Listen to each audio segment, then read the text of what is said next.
بات ہے، جو لوگ ورڈکٹ دیتے ہیں نا کسی کے بارے میں کہ اس پہ اللہ کا عذاب آ گیا، یہ کلمات کفر ہے کسی شخص کے بارے میں بولنا، کیونکہ اس کا تعلق علم الغیب کے ساتھ۔ جو لوگ ورڈکٹ دیتے ہیں کسی کے بارے میں کہ اس پر اللہ کا عذاب آ گیا ہے، یہ کلمات کفر ہیں کسی شخص کے بارے میں بولنا، کیونکہ اس کا تعلق علم غیب کے ساتھ ہے۔ تو جو یہ کہتا ہے کہ فلاں پر عذاب الہی آیا ہے تو یہ کلمہ کفر ہے، اس کی بیوی بھی اسے الگ ہو گئی، وہ کافر ہو گیا۔ اب ہم آپ کو دکھانے والے ہیں اسی کا کلپ کہ یہ کہتا ہے کہ منگول مسلمانوں پر عذاب بن کے آئے، تو یہ اپنے ہی فتوے سے کافر ہوتا ہے، اپنے ہی قول سے کافر بنتا ہے۔ ایک تو یہ کہ جناب جو کسی کو کہتا ہے کہ اس پر عذاب آ گیا ہے تو یہ کلمہ کفر ہے، اور خود یہ کہتا ہے کہ منگول جو ہیں یہ عذاب الہی بن کر آئے ہیں۔ لا حول ولا قوت الا باللہ۔ اچھا آپ سمجھ رہے ہوں کہ میں ایکٹنگ کرتا ہوں، مجھے جینوئنلی کوئی غصہ نہیں آتا، اور میں اس کے اوپر اپنے آپ کو کریڈٹ نہیں دیتا، اللہ تعالیٰ نے مجھے ایسا کر دیا ہے الحمدللہ کہ مجھے واقعی کوئی غصہ نہیں آتا۔ رکو ذرا، صبر کرو، میری طبیعت بالکل ڈیفرنٹ ہے، مجھے کوئی بندہ چھیڑتا ہے نا میں اس کو چھوڑتا نہیں ہوں، چاہے جو مرضی ہو جائے۔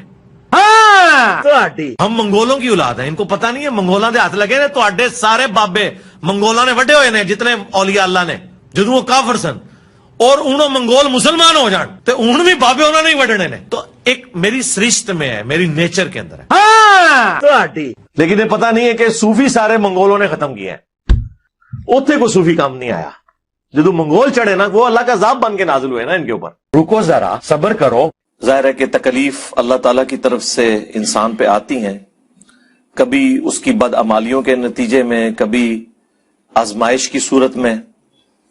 آج کی ڈیٹ میں چونکہ پیغمبر وقت دنیا میں موجود نہیں ہے، لہٰذا کوئی بھی آنے والی تکلیف جو ہے اسے آپ قطعاً عذاب الہی نہیں کہہ سکتے، کیونکہ یہ خالصتاً علم الغیب سے تعلق رکھنے والی چیز ہے جو کہ صرف پیغمبر کے ساتھ خاص ہے۔ کیسی گستاخی کرتے ہیں، ہم منگولوں نے کاٹ کے رکھا ہے، انہیں پتہ نہیں کہ میں منگول ہوں۔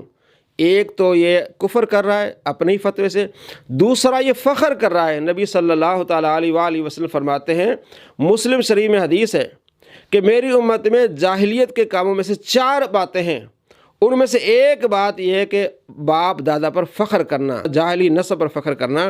اور ابو داؤد شریف میں حدیث ہے، آپ صلی اللہ تعالیٰ علیہ وآلہ وسلم فرمایا، بلا شبہ اللہ عز و جل نے تم سے جاہلیت کی نخوت اور باپ دادا پر فخر کو دور کر دیا ہے، تمہیں ایمان و اسلام سے معزز بنایا ہے، تم فخر کر رہے ہو۔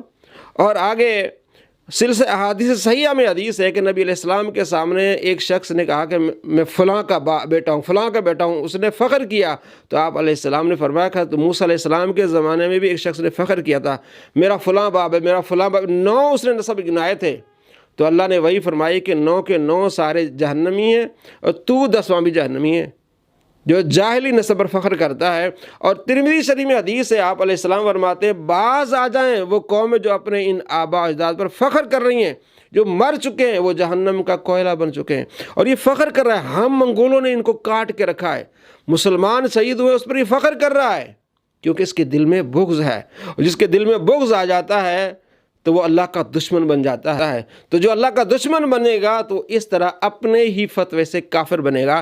اس کے باباجی البانی انہوں نے لکھا ہے، سلسلہ احادیث صحیحہ میں حدیث نمبر 409 اور مشکات المصابیح میں حدیث ہے 4902، آپ علیہ السلام فرماتے جو شخص جاہلی نسب کی طرف نسبت کرے اور اس پر فخر کرے تو اس سے کہو کہ اپنے باپ کا آلت نسل کاٹ کے منہ میں لے لے، اور یہ بات کنایہ سے مت کہو، ڈائریکٹ کہو کہ اتنا تو جاہل آدمی ہے، تو جاہل نسب پر فخر کر رہا ہے۔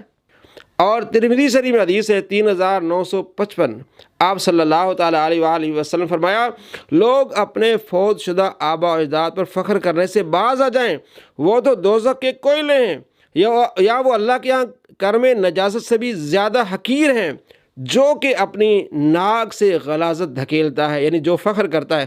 بے شک اللہ نے آبا و اجداد پر تمہارے جعلی فخر و غرور کو ختم کر دیا ہے، بس وہ فخر کرنے والا مومن، متقی یا فاجر بدبخت، تمام لوگ آدم علیہ السلام کی اولاد ہیں اور آدم علیہ السلام مٹی سے پیدا ہوئے ہیں۔ تو آپ علیہ السلام فرماتے ہیں بے شک اللہ نے آبا و اجداد پر تمہارے جعلی فخر و غرور کو ختم کر دیا ہے۔ اللہ نے ختم کر دیا. آپ علیہ السلام فرماتے باز آ جائیں.